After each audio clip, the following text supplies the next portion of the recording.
All right, it's 3:15 on the dot, so I like to be as prompt as possible. My name is Darcy McConnell. I'm the campaign manager for Wayne County Prosecutor Kym Worthy. I'd like to welcome all of you who have joined us for the call. As you know, it's key to have individuals and organizations support a candidate as they run for office. And so very proud today to roll out one of those supporters. And with that, I would like to turn it over to Governor Gretchen Whitmer. All right. Thanks, Darcy. Appreciate it. And of course, I'm so glad to be here with someone who I have an incredible respect for, someone who I have a lot from, frankly, and someone who is known nationally for being strong for the work that she's done on behalf of victims, but also always with the eye towards securing justice. And it is that kind of leadership that has set Kym apart from prosecutors across the country and made her a national leader and made her someone who's really improved the quality of life for people all around.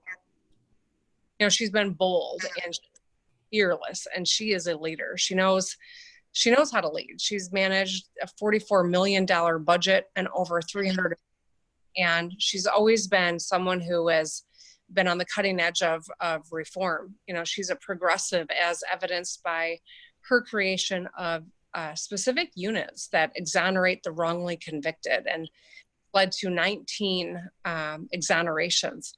She's led a unit to protect the elderly, the LGBTQ community, and on mental health and on behalf of immigrants.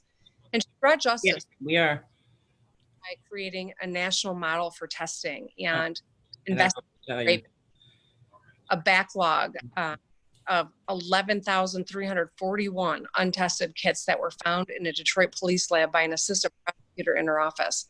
And as a result of her work, 219 individuals have been convicted. More than 829 serial rapists have been identified. And she was also an early voice for police accountability, having won the nation's first murder convictions of police officers in the Buds and Nevers trial in the early 90s, when she was an early voice for a state national database to track problem officers.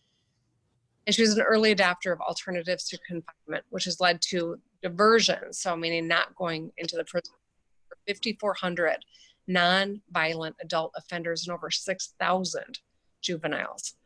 These are just some of the things that she's been able to do and why she's truly the best person to lead the Wayne County Prosecutor's Office in these critical times. And that's why, you know, I am today announcing my endorsement of Kym Worthy for re-election as Wayne County Prosecutor.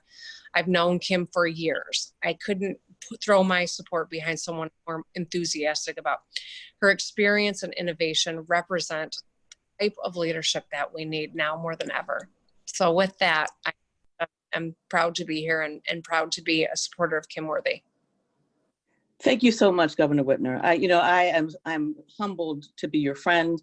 I'm a huge supporter, as you know, and I'm grateful for your endorsement. And let me first commend you for the incredible job that you've done in leading the state and protecting the citizens of Michigan as we face this pandemic. I mean, and according to national reports, and we all do this, we all knew that you were wonderful. We are one of the top 3 states in the country positioned to contain COVID-19. And that's a testament to your strong leadership. For our part, we've worked with the courts, law enforcement, and jail administrators to reduce the spread, and that has led to a 41% decrease in the jail population in Wayne County. That work mirrors what I focused on as a prosecutor, finding alternatives to confinement, working to address the quality of life issues that you spoke of earlier that led to contact with the system, but also holding those accountable for crimes and holding them accountable for their bad acts, whether it be police officers or serial rapists. I'm a staunch advocate, as you know, for access to mental health. My family and I have led a 30-year fight for mental health issues, and also on behalf of children, adults, and adolescents, and those charged with crime, fighting there for their mental health and the appropriate place for them to go, sometimes rather than jail or prison. My plan is to build on these efforts over the next 4 years by creating a prosecutorial dashboard for greater transparency so people can know exactly what we're doing in the office. We've tried it the old way. We've tried the town halls and the citizens academies and the press releases, and those all work, but we want to have even more transparency as we go forward for the next 4 years. And we've actually started that. It could have been derailed by COVID-19, but we started working on that now. And hopefully we can still stay on the same time schedule as before. We want to advocate for a state and a national database for police brutality. And as you mentioned, I've been doing this, fighting police brutality and police reform and advocating for police reform for almost 30 years now. And we want to continue to expand mediated solutions as an alternative charging, as we started in our juvenile court 2 years ago. We want to provide, and this is a little more bold as you talked about, we want to provide a 24-hour warrant review operation with night court. So there is less potential for pretrial jail time. And I know that's a bold thing that we want to do. We started working on it, and hopefully we can get it done with the resources that we're going to need. We want to establish a community court program, a pilot program. This is something I wanted to do since 2005, and where we allow community members to decide sentences on lower level theft and property crimes. They would plead guilty if they want to in the courts, but we would train community members from that community to actually pronounce the sentences, which would be further agreed and advocated by the judge, whether it be for malicious destruction of property, mowing lawns, helping senior citizens, boarding up houses, and doing other things in the community that they need because their community was victimized by that person, and having that person have accountability. And again, we've been trying to do that for a long time, but we're going to really push that in the next 4 terms. We also want to expand already established restorative justice programs in the juvenile court and the adult court.